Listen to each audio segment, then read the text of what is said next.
مولوی صاحب حائل میں تجارت کر رہے تھے. حائل ایک شہر ہے جہاں کا حاتم طائی تھا, اب بھی وہاں سخاوت مشہور ہے. اور حاتم طائی کا بیٹا صحابی تھا عدی ابن حاتم, اور اس کو اشکال تھا کہ یہ نبی ہے یا بادشاہ ہے, لہذا وہ مدینہ شریف آیا خالی یہی ٹیسٹ کرنے کے لیے کہ یہ نبی ہے یا بادشاہ ہے. دیکھا کہ شام کے سفیر ہیں. ایک بڑھیا حبشی کالی آئی, کالی اور مٹ فٹیچر, بالکل پھٹے کپڑے پہن کر, اور اس نے کہا یا رسول اللہ صاحب مجھے ایک مسئلہ آپ سے پوچھنا ہے. آپ اٹھے, شام کے سفیروں کو چھوڑ کر اٹھے اور مدینے کی گلی فٹ کر پات تک بیٹھ گئے زمین پر, اور فرمایا پوچھ کیا پوچھتی ہے. آپ نے اس کو جواب دیا, پھر آ کے شام کے سفیروں سے بات کرنے لگے. تب ان کے دل میں آیا کہ یہ اتنا اپنے کو مٹانا یہ بادشاہوں کا کام نہیں ہے, اس پیغمبر والا کام ہے, یہ نبوت کا مقام ہے. اسی وقت ایمان لائے اور کلمہ پڑھ لیا. پھر جب صحابی ہو گئے تو ایک صحابی غریب نے کہا کہ میری شادی ہونے والی ہے, میرے پاس برتن نہیں ہے. تمہارے باپ حاتم طائی سخی تھے تو بڑے بڑے برتن بھی رہے ہوں گے تمہارے یہاں, لہذا ہمیں خالی برتن بھیج دو فلاں تاریخ کو, ایک دن پہلے. تو اس نے کہا کس دن آپ کی شادی؟ ان کا فلاں تاریخ کو. شام کو ہے؟ ہاں شام کو ہے. تو دوپہر ہی کو دیگ پہنچا دیا, مگر اس میں پورا کھانا پکا کر. تب اس نے کہا میں نے تو آپ سے خالی برتن مانگا تھا, آپ نے دیگ میں بھر کر کے کھانا بھیج دیا. تم کہا کہ میں خالی برتن بھیجنا اپنے باپ کی توہین کرتا. حاتم طائی جس کی سخاوت دنیا میں مشہور, میری خاندانی عزت کا تقاضا تھا کہ میں آپ نے خالی برتن مانگا, ہم بھرا ہوا بھیج. کہ اختر جو تھا اس زمانے میں, طالب علمی کے زمانے میں, ظاہر بات ہے ہم لوگ تو ان کی نوابیت کے سامنے ہماری تو کچھ حیثیت دنیاوی لحاظ سے نہیں, مگر مجھے کبھی احساس کمتری نہیں تھی کہ نواب صاحب عالم کے سلاطین کو اپنے درد دل کی قیمت کے سامنے خاطر میں بھی اختر نہیں لاتا. اللہ والوں کی نظر کی بلندی تو دیکھو, ان کی نظر کے حوصلے, رشک شہان کائنات, وسعت قلب عاشقاں, دونوں ارض و سما سے کم نہیں, زمین و آسمان کے فاصلے کیا ہے. تو یہ بیچارے اتنی مجھ سے محبت کرتے تھے جبکہ میں بالکل فقیر مسکین. میرے یہاں کمبل پر سوتے تھے, کہ وہی کمبل وہ کون سا ہندوستانی جو دمبے کی, جس میں سخت قسم کا ہوتا تھا, دیہاتی لوگ وہ ہوتے تھے کمبل, وہ بھی آج کل کا فارن کنٹری کا نہیں, ایسا کمبل جس پہ لیٹنے سے چوہن ہوتی تھی. مگر میرے یہاں وہی زمین پر آپ نے دیکھا کہ وہ سامنے جو میرے ٹریکٹر کا تھا زمین پر سوتے تھے کہ نہیں, یہ بھی وہی, یہ شہادت دے رہے ہیں. اور ان کے رشتے دار سوسائٹی میں کروڑ پتی, اور کہتے تھے آؤ یہاں صوفے پر بیٹھو, قالین بچھی ہوئی آرام سے رہو. وہاں کہاں پڑے ہوئے, وہ کہتے تھے جو اللہ کی محبت کی خوشبو وہاں ملتی ہے تیرے یہاں وہ خوشبو. لہٰذا اختر اگرچہ مسکین ہے مگر دل کا مسکین نہیں, اس کے دل میں اللہ تعالیٰ کی موتی میں دیکھتا ہوں اور خوشبو محسوس کرتا ہوں, اس لیے وہیں رہوں گا ناظم آباد میں. ایک مرتبہ یہاں سے میرے شیخ اور شیروانی صاحب اور ہم لوگ بمبئی گئے. اس وقت ہم پاکستانی نہیں ہوئے تھے. کراچی آ کر پھر بحری جہاز سے واپس ہوئے, بمبئی جانا تھا. تو راستے میں چائے بنائی شیروانی صاحب نے, بے تکلفی سے انہوں نے کہہ دیا کہ ایک پیاریاں دھو لیجیے.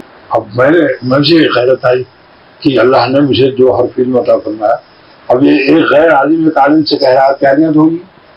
تو میں نے کہا شیروانی صاحب اگر مجھے پتہ چلتا کہ آپ ایک پیالی چائے دے کر مجھ سے پیاریاں دھلوائیں گے تو میں ساری زندگی آپ کی چائے نہیں پیوں گا آج سے.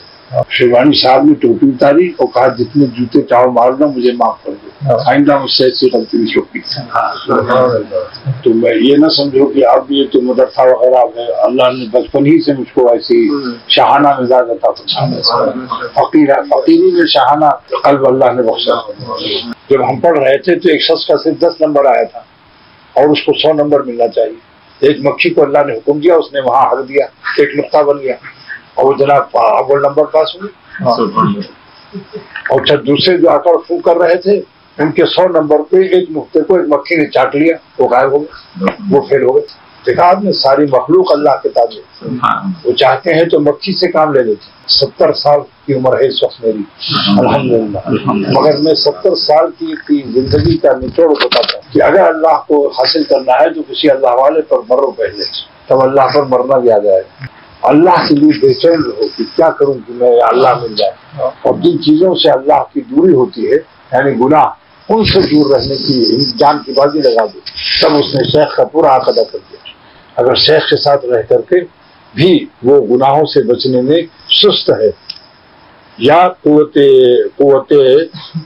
تقویٰ کو پورا استعمال نہیں کرتا. کبھی کبھی لقوا اس کے منہ پر، روح کے منہ پر گر جاتا ہے. تو اس کا راستہ دیر سے طے ہوگا. اللہ والوں کو دل سے دل دو. دل ظرف ہے اور خواہشات کا مرکز دل ہے. تو جس نے دل سے دل دیا اس نے خواہشات بھی اپنے شیخ پر فدا کر دیا کہ جہاں شیخ جیسا مشورہ دے گا ویسا چلو. اگر وہ کہتا ہے نظر بچا کے رہو تو بچا کے رہو. اگر وہ کہتا ہے کہ اتنا وظیفہ یوں پڑھو، جیسا کہے ویسا کرو. اہل اللہ پر جو فدا ہوتے ہیں ان کا خاتمہ بھی ایمان پر ہوتا ہے اور بے خطر راستہ ہے. اور جنہوں نے تنہائیوں میں عبادت کی، کوئی مرشد نہیں تھا، ہر وقت خطرے میں ہوتے ہیں. ابلیس کا حال دیکھ لو، عبادت کی کمی تھوڑی تھی ظالم کے پاس، کوئی مرشد نہیں تھا. اب کوئی کہے تو فرشتوں کے ماحول میں تھا. تو ماحول کا ہونا کافی نہیں ہے جب تک کہ دل کی بیماری کا علاج نہ کرائے. جیسے مثال کے طور پر جون ہے، اپریل مئی جون کا مہینہ ہے، تو ماحول کیسا ہے؟ جو اپریل مئی جون کا ہے، لیکن ملیریا چڑھا ہوا. سب لوگ ململ پہنے ہوئے ہیں، بلکہ بنیان پہنے ہیں، بلکہ بازوں نے گرمی کی شدت سے بنیان بھی اتار دیے، پنکھا چلا رہے ہیں. وہی ایک آدمی رضائی اوڑھے کانپ رہا ہے ملیریا کی وجہ سے. تو ماحول تو اچھا ہے گرمی کا، لیکن دل میں اس کے رگوں میں، خون میں اس کے جراثیم ملیریا کے داخل ہو گئے. بتائیے ماحول کیسا ہے؟ ماحول گرمی کا ہے، مگر داڑھی والا ماحول اس کے اندر گھسا ہوا ہے، کانپ رہا ہے. وہ جلدی ایک رضائی اور لاؤ، پھر کہتا ہے ایک رضائی اور لاؤ. تو یہ کیا بات ہے؟ تو اللہ کی ایمان کی گرمی کے ماحول میں بھی اگر اس کو شہوت نفسانی کا ملیریا چڑھا ہوا ہے تو یہ وہاں بھی گناہ کی تقاضے، گناہ کو تلاش کرے گا. اس لیے کہتا ہوں کہ خالی خانقاہ کافی نہیں ہے، تمہاری آہ بھی کافی ضروری ہے. دل سے اللہ کو پیار کرو اور جاہ و باہ کو کے نکالنے میں جان کی بازی لگا دو. جن پر مرتے ہو تمہارے کچھ کام نہ ہے. نقد عذاب پریشان رہو گے ہمیشہ. اور غیر شریفانہ حرکت بھی ہے کہ اللہ نے پیدا کیا اپنے لیے اور ہم زندگی کو دوسروں کو دے رہے ہیں. تو غیر اللہ سے جان چھڑا لو تاکہ لا الہ کی تکمیل ہو جائے. قلباً و قالباً، نہ جسم قریب رکھو نہ دل قریب رکھو. جسم قریب ہونا کیا ہے کہ حسینوں کے پاس بیٹھا ہوا باتیں کر رہا، اور دل قریب ہونے کا کیا ہے کہ کوئی حسین وہاں نہیں، مگر دل میں پرانے حسینوں کا خیال لا رہا. معشوقان قدیم اور سابق ریٹائرڈ ہو چکا ہے مگر سابق نوکری کے فائدے دیکھ رہا ہے. اس لیے پرانے عشق بازوں کو نصیحت کرتا ہوں کہ اپنے زمانے عہد ماضی فرسٹ ایئر بالغ ہونے سے لے کے آج تک کسی خبیث خیال کا تصور بھی نہ لاؤ، اور اللہ تعالیٰ سے درخواست کرو کہ میرے قلب میں گناہوں کے ریل کو صاف فرما دیجیے اور اپنی محبت کو ہم پر غالب فرما دیجیے. کہ آپ کا نام غالب ہے، یا غالب و اللہ کا نام ہے کہ نہیں؟ یا غالب و کہو اے میرے تمام عالم پر غالب رہنے والے، ہم لومڑیوں کو بھی غالب کر دے. کیونکہ شیر پر اگر کوئی لومڑی بیٹھی ہنس رہی ہو تو یہ دلیل اس بات کی ہے کہ ظالم شیر نہیں، صورتاً شیر ہے، شیر کی بہادری سے محروم. ایسی ہماری روح جو ہے مغلوب ہو جائے اور لومڑی نفس جو کہے وہی کر رہا ہے تو صورت شیر میں ہے. صوفیوں کی اور سالکین کی شکل میں ہے گول ٹوپی لگائے، مگر اس کی نفس لومڑی اس کے اوپر سوار ہو کر مسکرا رہی ہے. اس لیے ساری محنت یہی کرو کہ مالک کو ایک سانس میں ناراض نہ کرو. میری یہ دعا مانگنے کا آج کل افطار سے پہلے ہی مانگ لو. اختر جو سکھا رہا کہ اے خدا ہم کو ایسا ایمان یقین اور اپنی محبت دے دے کہ ہماری زندگی کی ہر سانس آپ پر فدا ہو اور ایک سانس بھی ہم آپ کو ناراض نہ کریں. اس لیے اولیاء صدیقین کی نئی تعریف اللہ نے پاک نے اختر کو عطا فرمائی جو تمام متقدمین کی کتابوں میں نے نہیں دیکھا. وہ کیا ہے کہ جس شخص کی بندگی کی ہر سانس غیر شریفانہ اعمال سے اس کو تحفظ نصیب ہو جائے عالم غیب سے تو یہ سب صدیق ہو گیا. کیونکہ ہر گناہ غیر شریفانہ چھوٹا ہو یا بڑا شرافت بندگی کے خلاف کہ کسی اللہ والے کی خدمت اللہ تعالیٰ رائے گا نہیں فرماتے. جیسے ہمارے بچے کی کوئی محبت خدمت کرے تو ہم اس کو دل سے دعائیں دیں گے اس کو، طبعی بات ہے. جب ہماری محبت مخلوق کا یہ حال ہے تو جس نے ہمیں ایسی اس محبت کی بھیک دی ہے ان کی محبت کا کیا عالم ہوگا جو ان کے خاص بندوں پر فدا رہتے ہیں. کہ اگر کسی کے اولاد پر کوئی احسان کر دے تو باپ اس کو اپنے اوپر سمجھتا ہے. حکیم المت فرماتے ہیں کہ جس طرح سے ماں باپ اپنی اولاد کی محبت کو اپنی محبت کے کھاتے میں انٹر کرتے ہیں، رجسٹر کرتے ہیں، ایسی اللہ تعالیٰ اپنے مقبول بندوں کی پیاروں کی خدمت کو اپنی خدمت میں درج کرتے ہیں، اپنی خدمت کے کھاتے میں. زندگی کو گناہوں میں کھونا اور کھوتا رہنا اللہ تعالیٰ کی نافرمانی میں اپنی زندگی کو کھوتا رہنا. اس لیے دوستو جو کچھ ہوا اب تک ہوا، ابھی سے ہوش میں آ جاؤ. واللہ اس مٹی کی قیمت لگ جاتی ہے جو مٹی خدا پر فدا ہوتی ہے. روزے سے وہ قسم کھا کر کہتا اپنی مٹی کو قیمتی بنا لو جو تمہیں اللہ ہی تمہارے کام آئے گا، زمین کے اوپر بھی نیچے بھی. جن پر تم مرتے ہو یہ ہرگز تمہارے کام نہیں آئیں گے، بلکہ تمہاری بدنامی اور بے آبروئی کا سبب بن سکتے اور تمہیں خدا سے محروم کر سکتے. بتاؤ، مرنے والوں کے لیے اپنے کو اللہ تعالیٰ سے محروم رکھنا یہ کوئی عقل مندی ہے؟ زندگی کو ضائع کرنے کے بعد ایک سانس جو ہے، ایک سانس کی قیمت سارے عالم کی بادشاہت نہیں دے سکتی. سانس اتنی قیمتی ہے انسان کی. دیکھیے 100 برس کا ایک کافر آتا ہے اور کسی اللہ والے کے پاس کہتا ہے کہ مجھے مسلمان کر دیجیے. 1 سیکنڈ میں 3 سیکنڈ میں وہ کلمہ پڑھ دیتا ہے. آپ بتائیے یہ سانس کیسی ہے جس نے ایک جہنمی کو جنتی بنا دی. زندگی کی ہر سانس کی قیمت پہچانے. جو سانس نکل گئی یہ واپس نہیں آ سکتی. اب جیسے ایک سانس نکلی، اب مرتے دم تک یہ سانس واپس نہیں آئی. ایک سانس کو اللہ پر فدا کر کے اس کو قیمتی بنا دو. دعا بھی کرو کہ اللہ میری زندگی کی ہر سانس کو قیمتی بنا دو. ایسے آپ کی رضا پر فدا رہے اور آپ کی ناراضگی سے بچانے کا غم اٹھاتا رہوں. اس غم کی بھی بڑی قیمت ہے کیونکہ یہ غم اللہ کے راستے کا غم ہے. تو منزل جتنی قیمتی ہوتی ہے اس کے راستے کا غم بھی اتنا ہی قیمتی ہوتا ہے. اللہ تعالیٰ کا منزل قیمتی ہے یا نہیں؟ تو ان کو خوش کرنے کے لیے جو گناہوں کو چھوڑنے میں اور نظر کے بچانے میں غم اٹھائے گا، یہ غم قیمتی نہیں ہوگا. پھر یہ قیمتی غذا کھا کر اس کی قیمت میں ترقی نہیں ہوگی. اور جو لوگ گناہوں کا غم اٹھاتے ہیں تو گناہوں کے غموں کی منزل پیشاب و پیخانے کے مقامات، پھر تمہاری کیسے قیمت بڑھ جائے گی. نیچے لوگوں کی طرح سے تم نیچے کام کر رہے ہو. کہتے ہیں بڑی نیچی قوم ہے، بڑا نیچا انسان ہے. اس لیے گناہ سب نیچے سے ہوتے ہیں، ناک کے نیچے سے. کوئی کان سے زنا کر سکتا ہے؟ سارے گناہ نیچے. تو نیچے لوگوں کا کام ہے یہ. کب تک نیچے پڑے رہو گے؟ ذلت کی زندگی. جلدی ہوش میں آ جاؤ. نہ جانے بلا لے کیا کس گھڑی کس وقت موت آ جائے اور تم اسی ذلت کے ساتھ دفن ہو جاؤ اور دوبارہ زندگی بھی نہیں ملے گی کبھی. یہی سیکھنا ہے ہم سب کو خانقاہوں سے اور اللہ والوں سے. یہی سیکھنا ہے کہ ہماری جاہ کا دین نکل جائے اور باہ کا بے نکل جائے اور خالص آہ رہ جائے تو سمجھ لو حاصل خانقاہ پا گئے. یہی 2 چیزیں ہمیں اللہ سے قریب ہونے سے دور کیے ہوئے ہیں. ایک بڑائی جاہ اور ایک باہ یعنی قوت شہوت مردانگی. اس 2 چیزوں نے انسان کو اللہ سے دور کیا ہوا. خانقاہ کے معنی یہی جہاں اس کی جاہ سے دین نکل جائے آہ رہ جائے، باہ سے دین نکل جائے آہ رہ جائے. اور آپ لوگ اس وقت دنیا میں سب سے حسین چیز اور حسین بات اور حسین کام میں لگے ہوئے. اللہ تعالیٰ فرماتے ہیں جو میری بات سنتا ہے، جو میری بات کرتا ہے، ومن احسن قولا ممن دعا الی اللہ، اس سے زیادہ حسین کوئی چیز ہی نہیں دنیا میں. قرآن پاک کی آیت کا اعلان ہے، ومن احسن قولا ممن دعا الی اللہ. جو لوگ اللہ کی طرف بلا رہے ہیں، اس قول سے حسین کیا آسن کوئی دکھاؤ ہمیں. کیونکہ اللہ خالق حسن کائنات ہے اور جس مجلس میں ان کی بات ہو رہی ہو وہ کتنا حسین نہیں، وہ حسن ہے. لہذا آپ لوگ حسین کی فکر چھوڑیے، آپ احسن پا رہے ہیں. بڑھیا پا کر بڑھیا کے چکر میں کیوں؟ اگر اپنی دینی بڑھیا ہو جائے تو اس کو مت چھوڑنا. دیکھیے ایک نوجوان آدمی میرا دوست تھا. اب جب میں گیا وہاں وعلیکم السلام بیٹھو بیٹھ جاؤ جہاں جگہ مل جائے. تو میں جب 16 سال کے بعد گیا تو وہ بھی کافی بال سفید ہو گئے اس کی. تو وہ میرا پیر دبانے لگا تو مجھے مزہ نہیں آیا. میں نے کہا جاؤ تم تو بڈھے ہو گئے بالکل، آؤ بھائی فلانے تم تگڑے جوان معلوم ہوتے ہو، میرا پیر دباؤ طاقت سے.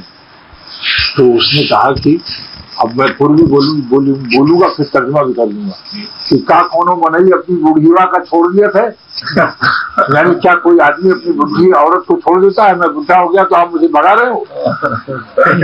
اس نے پوری زبان میں کہا کہ کا کونوں منئی مانے آدمی، کا کونوں منئی اپنی بڑھیوا کا اپنی بڑھیوا کا چھوڑ دیا تھے. اب جہاں سب ہنسنے لگی. میں نے کہا تھا بھائی آ جاتی ہوئی دوا. ایک آدمی 100 برس کا کافر ایک ندی کے پاس آ کر ایمان لاتا ہے، صحابی ہو گئے. اور 1 لاکھ سال عبادت کر لو تو صحابی ہو سکتا ہے کوئی. ساری دنیا کے اولیاء اللہ ایک پلے پر جمع ہو جائے اس زمانے کے اور ہر زمانے کے. مگر ایک صحابی کے مقابلے نہیں ہو سکتے، اس لیے صحبت کو غنیمت سمجھو۔ مولانا فرماتے ہیں کہ اپنی تنہائی کی عبادت کو ایسی سمجھو کہ منڈی جا کر بازار میں سیب خرید رہے ہو دھوپ میں، اور سیب بھی گلا، کوئی سڑا اس میں ہے پیٹی میں، پتہ نہیں نیچے کیا حال ہوگا۔ اور اگر اللہ والوں کے پاس جاؤ تو سیب کے باغات میں تم پہنچ گئے، اب سیب جو ملے گا تازہ تازہ ملے گا اور سڑنے گلنے کا خطرہ نہیں ہوگا۔ اور اگر سو جاؤ گے سیب کے باغ میں تو سیب بھی تمہارے منہ میں گرے گا، سوتے ہوئے کھاتے رہنا، مگر یہ سیب نہیں، وہ روحانی سیب، ورنہ یہ سیب گرے گا تو دانت نہیں رہے گا، سب دانت ٹوٹ جائے گا۔ اللہ والوں کے پاس سو کر کے دیکھو۔ میں تو یہاں تک کہتا ہوں کہ ایک رات خانقاہ میں سو کے دیکھو اور اپنے گھر میں سو کے دیکھو، آپ کو صبح جو یہاں اللہ کا قرب محسوس ہوگا، کیونکہ جس فضا میں اللہ کا نام لیا جاتا ہے ان فضاؤں میں اللہ کے قرب کی خوشبو کی لہریں جو سانس کے ذریعے سے آپ کے رات بھر جائے گی، اور پھر صبح آپ اپنے قلب میں دیکھیں گے کہ اللہ کی محبت اور روشنی بڑھی ہوئی۔ جیسے رات کی رانی کے پیچھے نیچے چارپائی بچھا دو، رات کی رانی درخت ہے خوشبودار، اس کے نیچے درخت چارپائی بچھا کر سو جاؤ، صبح تازہ دماغ ملے گا نہیں، حالانکہ آپ جاگے بھی نہیں، مجاہدہ بھی نہیں کیا، رات بھر محنت بھی نہیں کوئی اٹھی۔ یہ بہت تجربے کی بات بتا رہا ہے۔ اس لیے اللہ تعالیٰ نے صحابی کا لقب صحابی رکھا تاکہ قیامت تک کے مسلمانوں کو معلوم ہو جائے کہ دین کی ابتدا اور 0 پوائنٹ صحبت سے چلا ہے۔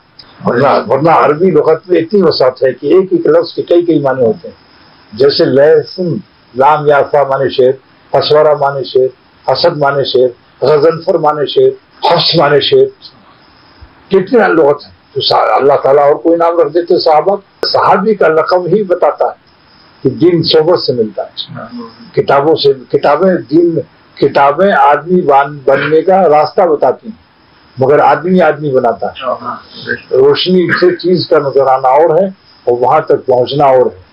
آپ کو راستہ معلوم ہو گیا، لیکن جب تک راہبر نہ ہوگا دور سے دیکھنے پر بھی پتہ نہیں چلتا۔ معمولی میرے شیخ فرماتے تھے صاحب جو رحمۃ اللہ علیہ، کسی اجنبی شہر میں جاؤ جہاں کبھی نہ گئے ہو تو سب سے پہلے آپ کو ایک کلی کا اعتماد کرنا پڑتا ہے، جو پلیٹ فارم سے آپ کا سامان، مگر آپ دیکھتے ہیں پیتل کا وہ نمبر، تو اللہ والوں کو ہر ایک کے ہاتھ میں ہاتھ مت دو، پہلے اس کے بازو پر پیتل کا نمبر دیکھو کہ اللہ والا بھی ہے یا نہیں، کہیں ایسا نہ ہو اور تم کو لے جا کے بیچ دے۔ کیسی بات ہے کہ تم چند روپیے کے سامان کے لیے تم کلی کے نمبر دیکھتے ہو، وہ پیتل کا تصدیق کی اس کے نمبر لگا ہوا ہے نہیں، تو تم ایسے کیسے ہوتا، جو بھی ملا قبر پوجنے والا، جو بھی داڑھی لمبی دیکھی اور مرید ہو گئی، یہ کوئی دین بیچنا، یہ کوئی حماقت نہیں ہے۔ نہیں چھان بین کرتے ہو، لوگوں سے پوچھتے کہ میں جن سے سیکھتا ہوں دین وہ صحیح یا نہیں، اس کے بعد پھر تم پولیس سے پوچھتے ہو یہ ہمیں کوئی اچھا ڈرائیور ٹیکسی کر دو کہ ہم کو فلاں محلے میں جانا ہے، تو آپ ڈرائیور سے پوچھتے بھائی اس محلے کو آپ جانتے ہیں، مجھے لکھنؤ کے نخاس کونے میں جانا ہے، فلاں علاقے میں جانا ہے، ہوائی ٹولے میں جانا ہے، وہاں طبیہ کالج تھا ہوائی ٹولے میں، تو بغیر راہبر کے کوئی ایسے چلتا ہے؟ ٹھیک، اللہ تعالیٰ کے راستے میں کیوں نہ راہبر کی ضرورت پڑے گی؟ صراط الذین انعمت علیہم، اللہ فرماتے ہیں صراط مستقیم پا ہی نہیں سکتے ہو جب تک میرے ان بندوں کی خدمت میں نہیں رہو گے جن پر ہم نے انعام نازل کیا۔ اور انعام والے کون ہیں؟ کہ لفٹن کی بریانی نہیں ہے، انعام والے کون ہیں؟ من النبیین والصدیقین والشہداء والصالحین وحسن اولئک رفیقا، یہ بہت پیارے رفیق ہیں، اللہ تعالیٰ تعریف کر رہے ہیں کہ بڑے پیارے رفیق ہیں، بڑے حسین رفیق ہیں، ان کے ساتھ رفیق بن جاؤ۔ رفیق مانے ساتھی، کہتے ہیں میرے لیے رفیق سفر، کہتے ہیں میرے رفیق سفر ہے، اور اللہ کے راستے میں بھی رفیقوں کو تلاش کرو، ان کے ساتھ رہو، دل و جان سے رہو، دل کو دل سے دو، دل کو دل سے دو، ورنہ دلدل سے نہیں نکلو گے، مٹی کی شکلوں میں پڑے رہو گے، اور جب تمہاری قبر مٹی ہو جائے گی تو پھر تم کو پتہ چلے گا کہ میری مٹی کی شکلوں پر مٹی ہوئی اور سب قبروں میں مٹی پڑے گی۔ اب کوئی کہے پھر کیا کریں؟ ان حسینوں سے تو دل بڑا کھنچتا ہے اور ان کو دیکھ کر دل جان فدا کرنے کو دل چاہتا ہے، کوئی ایسا نسخہ بتائی کہ مجھے حسینوں کا خیال ہی نہ آئے۔ جس دن ایسا نسخہ مل جائے تو سمجھ لو تم کو اللہ بھی نہیں ملے گا، اللہ ملتا ہی یہی نہیں حسینوں کے تقاضے اور خیالات سے کہ ان کا غم اٹھاؤ، حسینوں کی طرف دل مائل ہو، سمجھا؟ حسینوں کی طرف دل مائل ہو مگر آپ زخم کھا کے گھائل ہو جائیں اور حسینوں کو نہ دیکھیں، بغیر اس غم کے تقوی متقی کوئی بن ہی نہیں سکتا. تقوی نام ہے کف النفس عن الہوا کہ نفس میں خواہش بری اٹھے اور پھر اس پر عمل نہ کرو اور غم اٹھا لو. اسی غم سے پرواز عطا ہوتی ہے، اسٹیم بنتی ہے. ایک مائنس تار ایک پلس، دل چاہے اس کو دیکھ لیں آپ، مائنس کو اختیار کو نہ دیکھو تو یہ دیکھنے کا تقاضا اور نہ دیکھنے کا غم، یہ دونوں مل کر کے پرواز اور اسٹیم اور جہاز روح کا ٹکاف کرتا ہے. سمجھ لیا؟ اس سے زیادہ میں کیا بیان کروں. جب تقاضا ہو کہ کسی حسین کو دیکھوں اور پھر آپ اس کو نہ دیکھ کر غم اٹھا لیں تو تقاضے کا اور غم اٹھانے کا یہ دونوں تار مائنس پلس مل کر پھر اللہ تعالیٰ اس کے روح میں ایک پرواز کی طاقت دیتے ہیں جس کو کیفیات کہتے ہیں. اسی کیفیت سے انسان اڑتا رہتا ہے اللہ تک. اس لیے یہ بہت بڑی نعمت ہے. اگر یہ غم نہ ہو آپ جنگل میں جا کے دیکھ لو، آپ کا دل گھبرا جائے گا، کوئی ترقی نہیں ہوگی، سب رک جائے گی. جا کے دیکھ لو جنگل میں 1,00,000 عبادت کر لو مگر یہ نور نہیں ہوگا جو شہر میں رہ کر حسینوں سے نظر بچا کر اور غم اٹھانے سے جو نور ملتا ہے. خالی نور مثبت ملے گا وہاں، عبادت تلاوت کرتے رہو. لیکن اگر جنگل میں رکھنا ہوتا تو حضور صلی اللہ علیہ وسلم کو ہمیشہ غار حرا میں رہنے کی ہدایت ہوتی. لیکن آپ نے نبوت پانے کے بعد کبھی غار حرا جانا ثابت نہیں. رہو شہر کے پیٹ میں لیکن پیٹ بچا کے رہو. رہو تو شہر کے پیٹ میں مگر پیٹ میں حلال ڈالو اور حرام سے بچو. غم اٹھانے کی عادت ڈالو. مومن کو ہمیشہ کے لیے جنت کیوں ملتی ہے جبکہ اس نے 80 سال عبادت کی؟ کیونکہ اللہ کا مقبول بندہ کی نیت یہ ہوتی ہے کہ اگر مجھے قیامت تک زندگی مل جائے اور ان حسینوں کا حسن بھی قیامت تک باقی رہے تو قیامت تک ہم ان کو نہیں دیکھیں گے. تو اللہ تعالیٰ مومن کی اس نیت پر ہمیشہ کی جنت دیتا ہے. یہ ہمارا باوفا رہنے کی اس کی دل میں نیت ہے. بولیے جو اللہ کے باوفا بندے ہیں ان کا جذبہ یہ ہوتا ہے یا نہیں کہ اگر مجھے قیامت تک زندگی اللہ دے دے اور ان حسینوں کو قیامت تک کے لیے حسن دے کہ ان کا حسن کبھی ظاہر نہ ہو تو ہم پھر بھی ساری زندگی تڑپتے رہیں گے اور مرتے رہیں گے.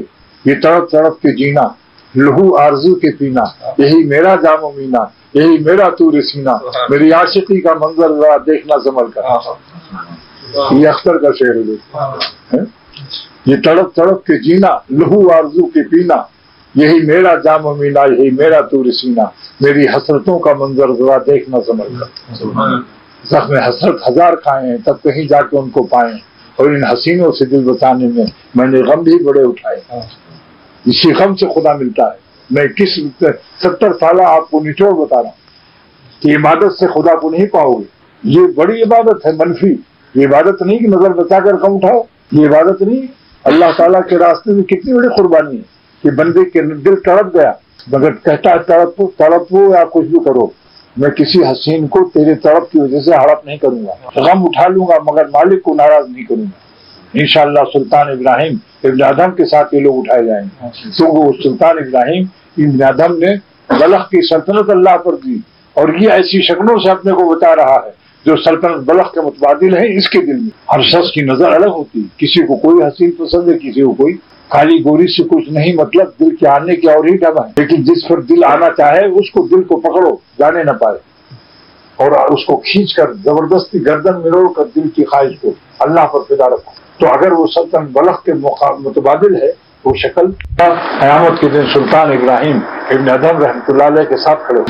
کوئی پوچھے، اگر کوئی پوچھے گا کہ بھئی آپ کہاں یہاں آ گئے، آپ تو بالکل فتو فقیر تھے، کوئی گاؤں بھی نہیں تھا، یہ تو سلطنت بلخ دینے والا شخصیت کے ساتھ کیسے کھڑے؟ تو انشاءاللہ اللہ تعالیٰ کی طرف سے جواب ہوگا. انشاءاللہ تعالیٰ اللہ فرمائے گا اس بندے کو حقیر مت سمجھو، اس نے ایسی شکلوں سے نظر بتایا جو اس کے دل میں سلطنت بلخ کے متبادل تھی. ایک سلطنت نہیں دی، اس نے روزانہ 1000 سلطنت دیتا تھا کیونکہ مزاج عاشقانہ تھا، ہر وقت نظر کو بچا کر غم اٹھاتا تھا. پھر دیکھو اللہ کیا دیتا ہے. اللہ رحم الراحمین ہے، وہ ظلام للعبید نہیں ہے. وہ ایسا رحم الرحمین ہے کہ جب بندے کی غم کو دیکھتا ہے کہ اس بندے نے کس قدر غم اٹھایا میری راہ میں تو رحمت کی بارش کر دے گا. ایک قطرہ نہیں دے گا، دریا کا دریا بہا دے گا. میرے کریم سے گر قطرہ کسی نے مانگا، در بے بہا دیے ہیں دریا بہا دیے. میرے کریم سے گر قطرہ کسی نے مانگا، در بے بہا دیے ہیں دریا بہا دیے. بس اب میں زیادہ نہیں بولوں گا کیونکہ زیادہ بولنے سے رمضان میں تو دماغ گرم ہو جاتا ہے. دیکھیے پٹرول نہ ہو انجن میں اور چلائے جا رہے ہو تو انجن گرم ہو جاتا ہے. اب مجھے میرے لیے دعا کرو، اللہ تعالیٰ اختر کی جان کو 1 کروڑ دان عطا فرمائے اور ہم سب کو اور پوری 1 کروڑ دان اپنی راہ پر فدا کرنے کی سعادت نصیب صلی اللہ علیہ وسلم.